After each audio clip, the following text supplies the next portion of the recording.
What's out? This is 9/11, and you are tuned in to AVG Podcast. As always, man, you know how we do it. Let's get to it.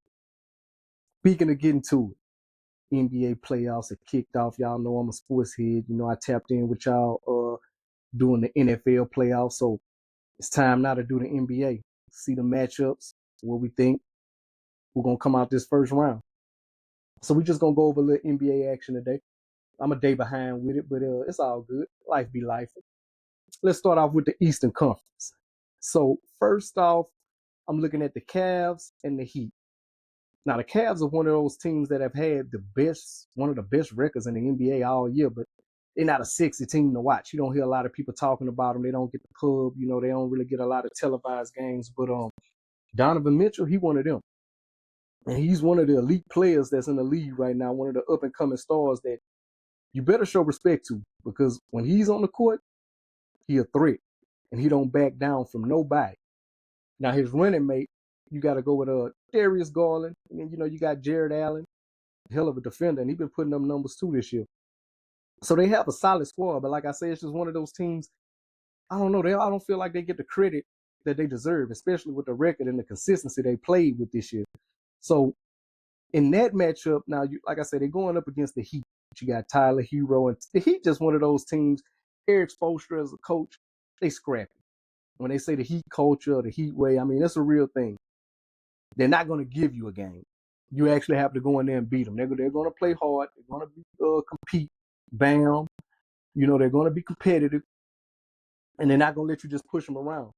But, like I say, the Cavs have just been too consistent all year. I don't see the Heat having enough.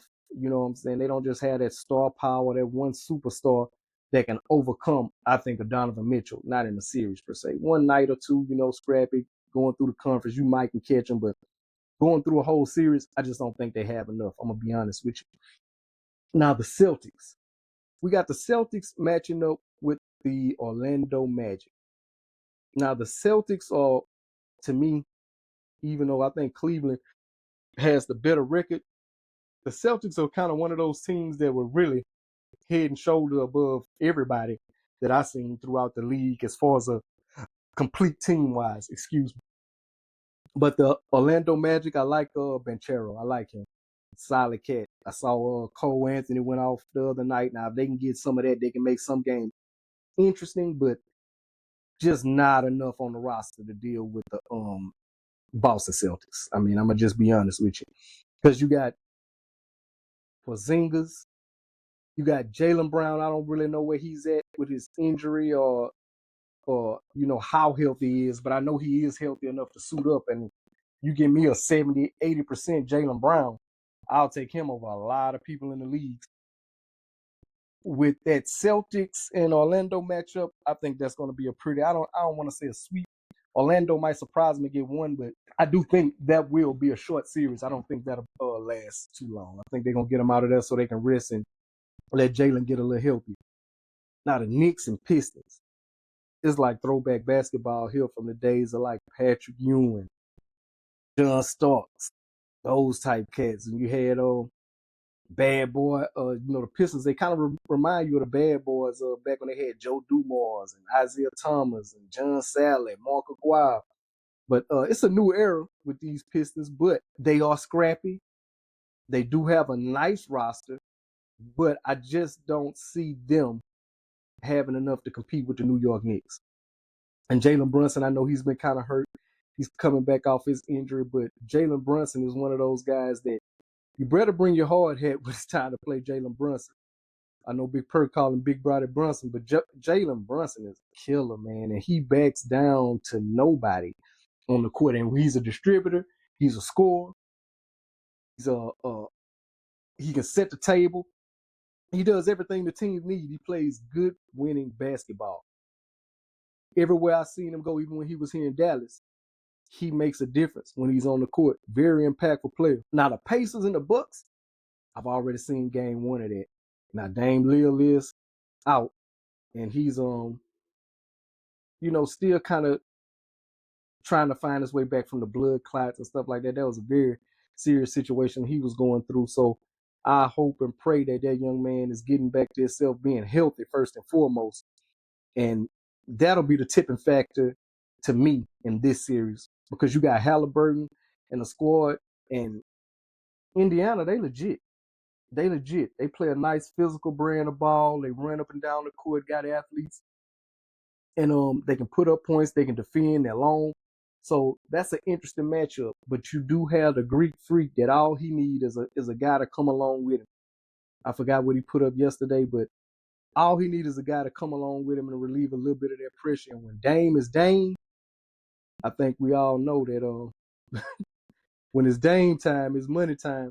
There's not too many people in the league that you'd rather have the ball in their hand to close the game. So I am picking the Bucks, but I want to see Dame back out there and see, how he comes back from the blood clots. Is he in shape enough to, jump right in the playoff ball? Because everybody knows when it comes down to the playoffs, it intensifies. So you got to come. You don't have no time to settle in or kind of ease your way to the game. Everybody revved up and they ready to go. So to me, that's going to be the deciding factor. But I love what I'm seeing out of Indiana. Those youngsters, man, they can really play. They got some horses over there. But I just like the Bucks.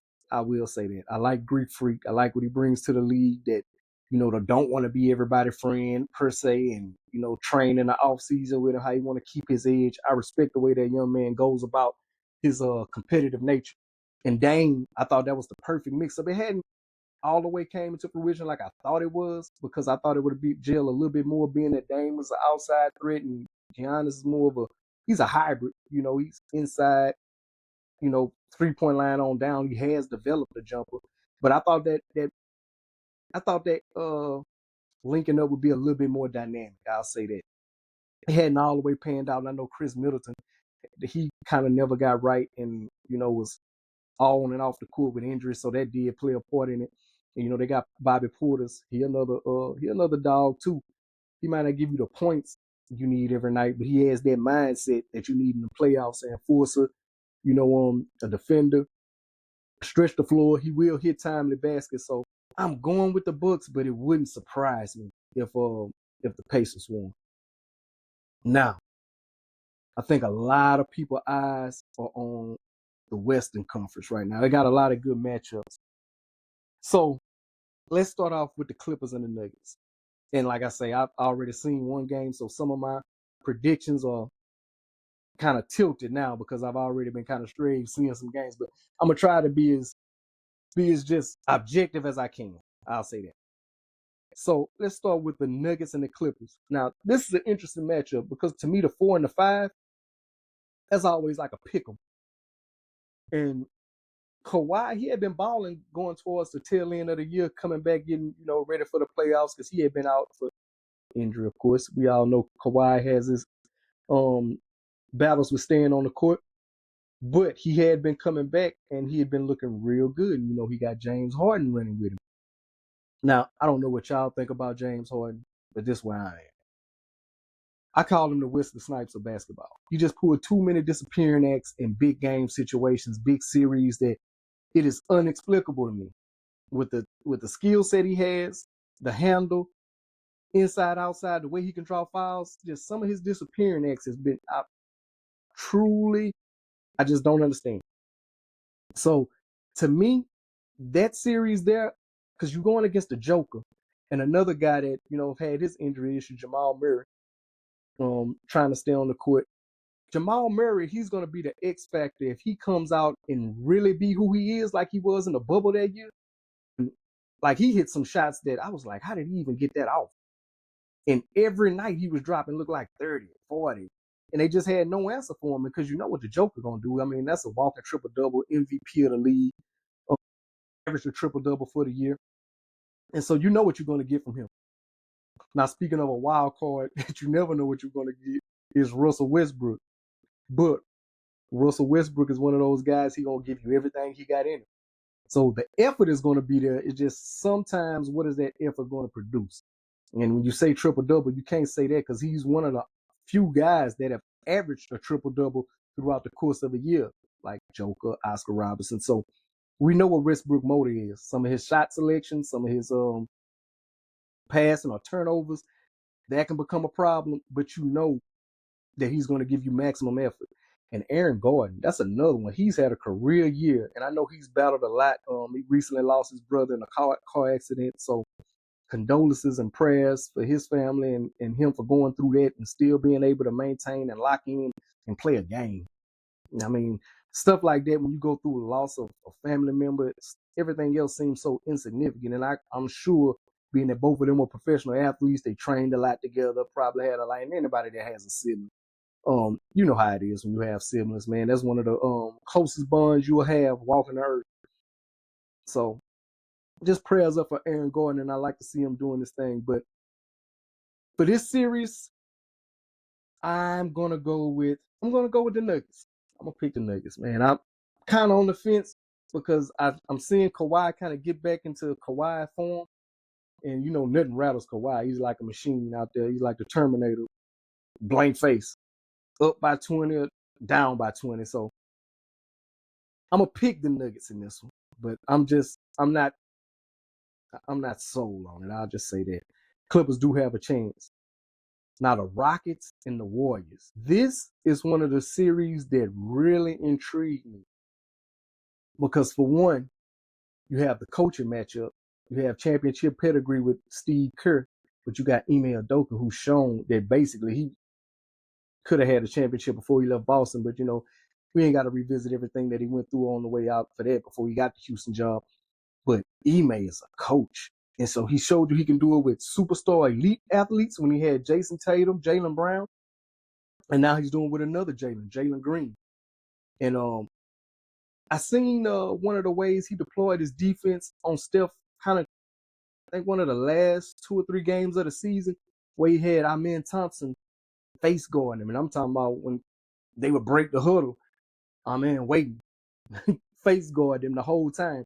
And anybody that plays sports, play basketball, you know the best thing to stop a score is not even let him get going.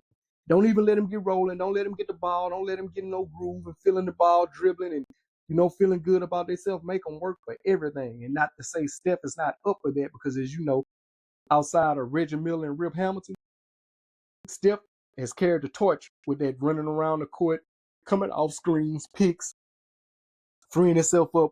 He's one of the best playing off the ball on offense that the league has ever seen. So not saying that they won't figure it out, because like I say, Curry has championship pedigree, and Draymond Green is one of the brightest minds that has ever touched the court. So I will say that. But you got Dylan Brooks, you got Steven Adams. So you do have bodies that's available to you. You got Cam, and who else they got, man? You got Fred VanVleet. So they have a roster. But I just feel like championship pedigree, when you start talking about Draymond Green, Steph Curry, and then playoff Jimmy, that's a real thing. As you seen the other night in the closeout game, if you watched it, like Jimmy, he's one of those guys. There's only a few guys in the league that actually elevate their play, and Jimmy Butler is one of them. And I love Jimmy back from his days with the Bulls. I'm a Chicago Bulls fan, by the way, just to let you know. So I don't have a dog in the fight of any of these picks that I'm going with today. But I do have players I like to see. I do have certain squads that I like to see win, and I like the way they play ball. So with the Rockets and Warriors, I'm picking the Warriors, but they can't take these youngsters lightly, because, like I say, Ime Udoka, I got a lot of respect for him as a coach. A lot of respect. He showed me, man, he can coach his ass off. It wasn't a fluke. It wasn't, oh, you got talent, so you can do this. You know how people try to downplay what you do because of who you have on your roster. But to me, even when you're coaching a superstar team, that even shows your coaching acumen even more, because you have to get everybody to buy in, sometimes sacrifice, and it's a different way to coach. Now, when you're coaching youngsters, everybody hungry, you know, you can kind of build your mythology through them, so to speak, because, you know, they still white, bright-eyed and bushy-tailed, ready to listen to you and absorb what you're doing. So you can kind of build a culture. But when you have guys that, you know, were superstars or could be leading a team, and you get them to buy in, to play in the system, to fit what you got going on, I mean, he's shown he can do it both ways. So I just got a lot of respect for Ime, and I got a lot of respect for Steve Kerr, what he's done as a coach, for, you know, handling Draymond Green, because, you know, he could be a live wire. So him and Dylan Brooks, that's going to be interesting in this playoffs. You got 2 hot heads that I really want to see how how that's gonna transpire throughout the course of this series. You know how neither one of them backing down. They're ready to get active. The teams are gonna need them in order to do what they need to do and complete the ultimate goal, which is win the series and get out the first round. So for that, long story short, I am going with the Golden State Warriors. Now, the Thunder and the Grizzlies. This is another interesting matchup. So let's see. For the Thunder, you got Shea Gilchrist Alexander, Jalen Williams, Jeff Holmgren, the other Jalen Williams. You got Dort. So those one of those teams that the Thunder, they coming. They coming. You cannot sleep on OKC. And Shea just showed he's one of them. And he's going to be one of the faces of the league moving forward. Now, on the flip side of that, you got the Grizzlies. You got Bang. You got Ja. Jared Jackson. Man, this is one of those, it's almost like a pick'em series too. But Ja's, been battling his ankle. I don't know how healthy he is. That game is on right now, but he's playing. He's going to try to be Ja. We know how explosive he is. But for this series, I don't think the Grizzlies are going to have enough to get past OKC. I think they may win 2 games just on the strength of Ja Morant's star power, but I think once they come back next year, they get a full season to get healthy, and Ja gets reacclimated back and get his body back together. I think the Grizzlies will be a lot more formidable. But this year, I think the Thunder just going to be too much, and that's why they got the number 1 seed. They've been consistent all year, so I don't see anybody knocking them out in the first round. So with them, I'm going OKC. I am taking the Thunder with that one. Now, this is the main event when it come down to the NBA playoffs for the first round. We got the Timberwolves and the Lakers. And you're a basketball fan. I know you were tuned in last night. And it started off like everybody thought it was, because nobody's really giving the Timberwolves a chance. Everybody's saying, if Anthony Edwards, goes berserk and, do his Antman thing, that, he can make it interesting. But ultimately, you facing LeBron, all-time leading scorer. A lot of people's GOAT. Top 5 automatically. Can't argue with that. I don't have him as my GOAT, but he's a lot of people's GOAT. So you got LeBron, Luka, Austin Reeves, Ultraman. The Lakers got a squad, but to me, I feel like they're kind of top heavy as far as, they're starting 5. They have some people on the bench that can come in and contribute. When you got the star power of Luka and LeBron, the way everybody looking at it, like, and a little overmatched. You got Luka, LeBron coming at you, 2 of the best decision makers with the ball. And then I got to say, JJ Redick, to me, he's a little full of himself sometimes. I don't like the way he talk about some of the older players and how you try to compare or try to downplay. I always look mad. I don't know what JJ always mad for, but I got to give him his credit. He's done a hell of a job coaching the Lakers this year, better than I thought he would. But when you got LeBron and Luka, you just can't mess it up. But I'm not going to downplay what he did, because he has a basketball mind. When he used to be on First Take going back and forth with Stephen A. Like, I respect his basketball mind. I think he gets a little full of himself sometimes. But as far as like knowing the game, and he was a legit player when he was in the league, I respect what he's done. He's put together a nice plan as far as how he wants to see the team play and how they feel, because he was a tough-nosed defender and shooter, and I think he brought a lot of that mindset to the Lakers. So I like what he's doing. Now, on the other side, Antman, I'm going to be honest with you, that's one of my new favorite players to watch. Just the way he plays, the intensity he plays with. He's just one of those guys, man, that it's fun to watch. And when he gets going, he's another one that don't back down from nobody. It's up for the challenge. Now, his running mate is Julius Randle. Now, he lost Karl Anthony Towns. Karl Anthony Towns moved on to the Knicks. That's another one I forgot to mention with the Knicks, that, Karl Anthony Towns doing this thing. Like, he's a baller. And I like what he was doing.